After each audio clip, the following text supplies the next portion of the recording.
Hello, my name is Mrs. Chalmers and welcome to our numeracy strategy of the day.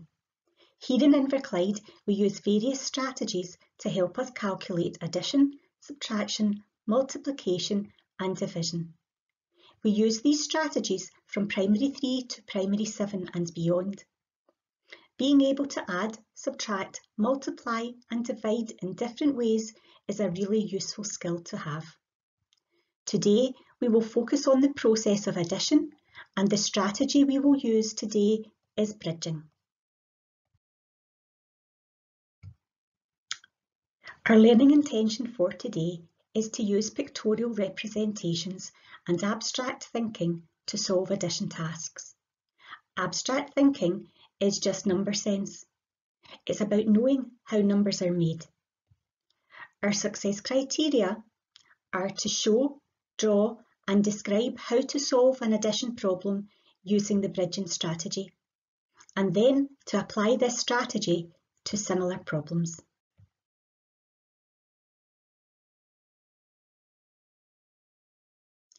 How would you solve 57 add on 34? Pause the video just now and have a go. Come back when you've done it. It can help to count on in steps by building a bridge to the nearest 10 or 100. If I start with 57, I know that I can add on 3 to reach 60. I have built a bridge of 3. I still have another 31 to add on, so I can break that into a 30 and a 1. When I add on the 30, it will help me get to 90. And then I have one more to add on, which gets to 91. Here is another way to see that sum visually. I'm using the 100 square this time, and my starting number is 57. I can add on 1 and 1 and 1 to get to 60. I'm getting to the next tens number by adding on 3. I can then add on 10, 20, 30 to get to 90, and then I still have one more left, which gets me to 91. We can see this by adding on 3, another 3 tens, and one more at the end. Do you see that? Let's have another go. The sum this time is 186, add on 58. Pause the video here and use your empty number line and try to use the bridging strategy to work out this sum. Come back once you've done it and we'll compare what we did. It's very useful to know how numbers are made up, and I know that 58 is made up of 14 and 44. And I know that 14 is a really good way to get to the next hundreds number. 186 and 14 gets me to 200. That means I've still got 44 to add on. I could add on the 40 to get me to 240, and then the last 4 to get to 244. Of course, some people would just be able to make that jump of 44 to reach 244. How did you do it? Did you get the same as me, or did you do it slightly differently? Did you still get the same answer? Because that's the important thing. Let's have a go at a trickier one.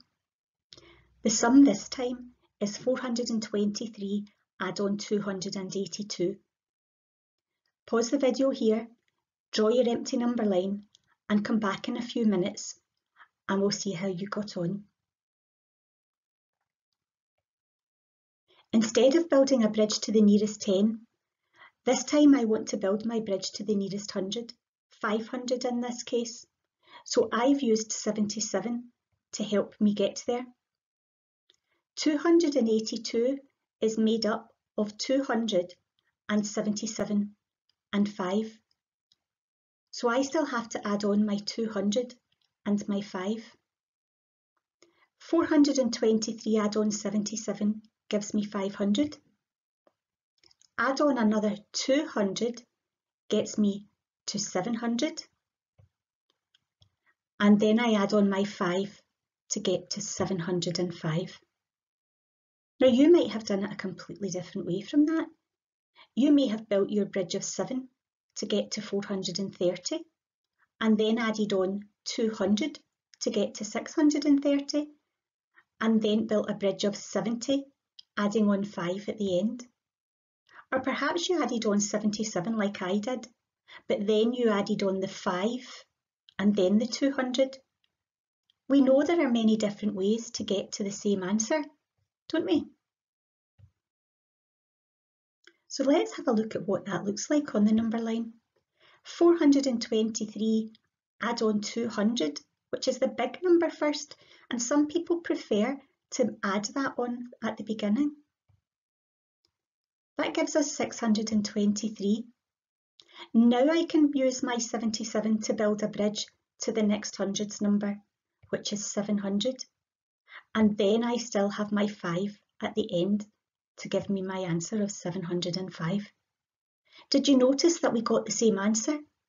We just used a different order to add the number. Can you think of any other ways you could have solved this problem? Maybe you would use a different strategy, but remember to think, which one is the most efficient one?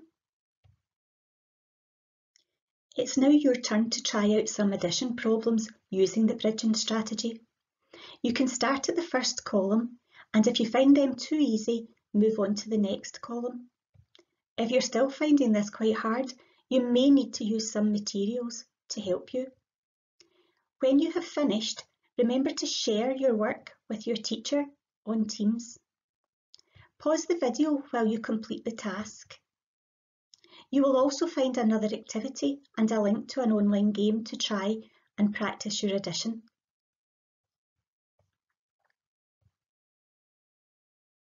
This is a game the children in my class really like to play. I call it ping pong, and it's a really good way to practice your complements to 10 or 100 or maybe even 1,000 if you think you can. You'll need a ball and a partner to play with. Someone needs to shout out a number, for example 48, and throw the ball to the person they're playing with. When that person catches the ball, they have to think about what number helps 48 to get to 100. What is the complement of 48? It's 52. When that person shouts 52, they have to decide on a new number. They might decide on the number 23 and throw the ball back to their partner, and their partner has to think about the complement to help make 23 reach 100. Do you know what it is? Maybe if you practice this game lots and lots, you'll become really efficient at it. Here is another link to an online website where they have lots of different games to help you practice addition.